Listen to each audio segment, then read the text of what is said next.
Okay, let's just start with this wild idea. What if you could stubbornly, intentionally refuse to make yourself miserable about, well, anything? It sounds kind of impossible, doesn't it? That's the huge promise from a classic book by Dr. Albert Ellis, and in this explainer, we're going to dig in and see if it actually holds up. And if you're feeling a little skeptical right now, good, you're in the right place. I was too. So let's just put the question right out there on the table. Is it really possible to do this? To just refuse to be miserable about anything? I mean, that word anything is doing a lot of heavy lifting. It sounds superhuman, almost unbelievable. But Dr. Ellis's whole argument is that it's not some magic power.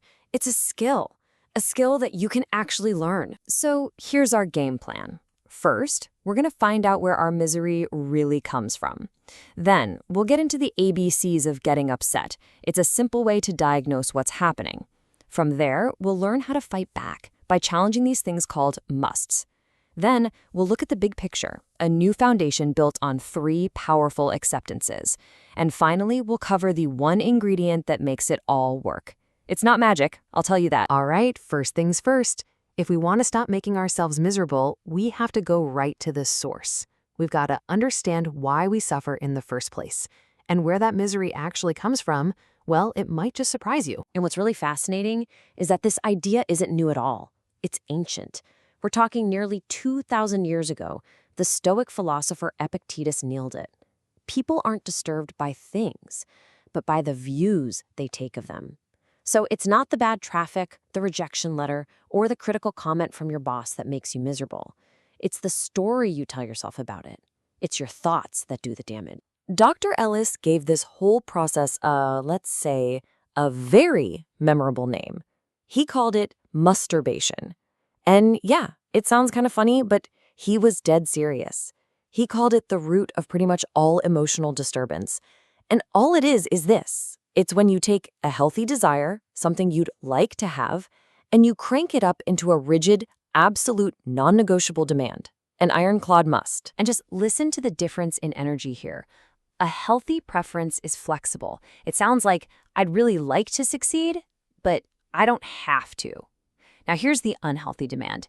Because I want this so badly, I absolutely must succeed.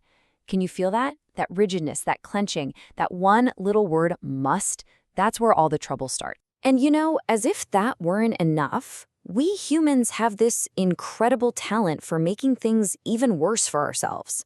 Ellis called it secondary disturbance.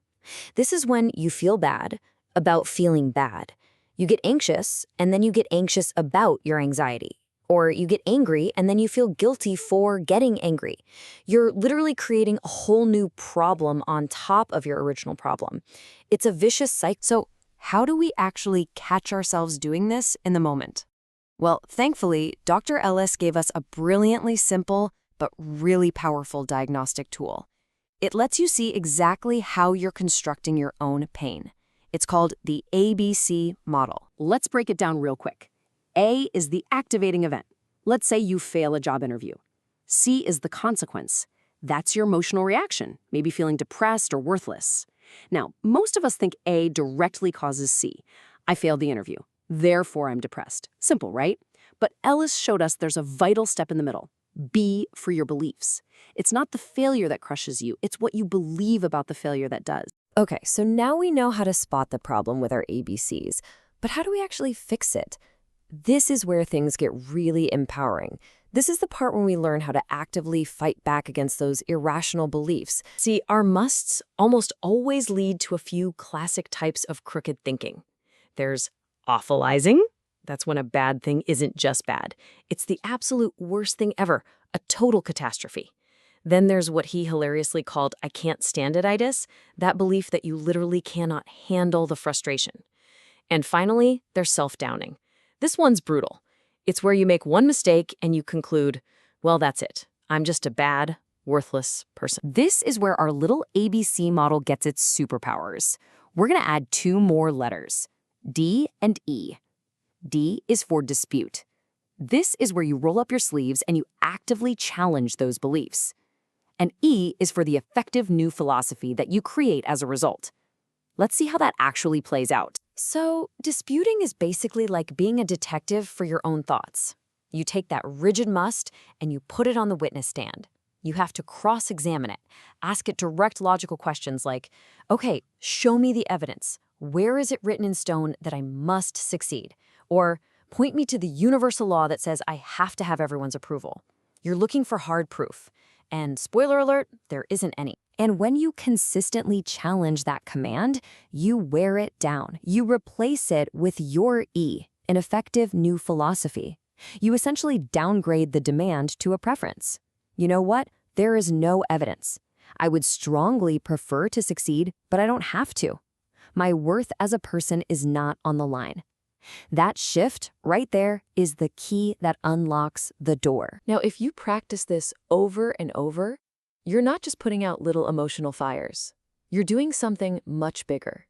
You're building an entirely new foundation for your life, a foundation that's incredibly resilient. And it's built on what Ellis called the 3 core acceptances. This whole process creates a massive shift.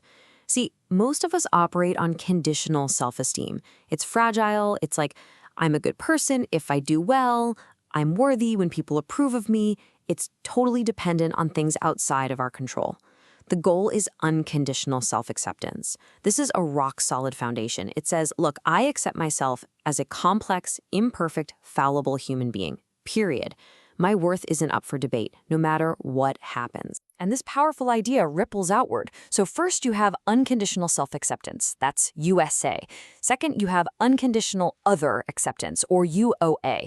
That's accepting that other people are also going to be flawed and make mistakes, sometimes big ones. And third, you have unconditional life acceptance, ULA. This is accepting that life itself is just going to have hassles, pain, and frustration, and you can't change all of it. So we've got the diagnosis, we've got the tools, we've got the whole philosophy. It sounds pretty great in theory. But there's one final, absolutely non-negotiable ingredient that makes any of this real. Dr. Ellis was incredibly blunt about this. Just having the insight, just understanding these ideas, it's not enough. It won't magically change you. This is not a magic pill. Think of it like a gym for your brain. You have to show up. You have to do the reps. It takes consistent, persistent work to build these new mental muscles and let those old destructive ones fade away. So I'm going to leave you with a challenge, a direct question. Think about your own life. What's stressing you out right now? What's the rigid must or the demanding should that's hiding underneath it all, causing you pain? I want you to find just one of those today. Put that must on trial. Challenge it with everything we've talked about and just see what it feels like to choose, stubbornly, not to make yourself miserable about it.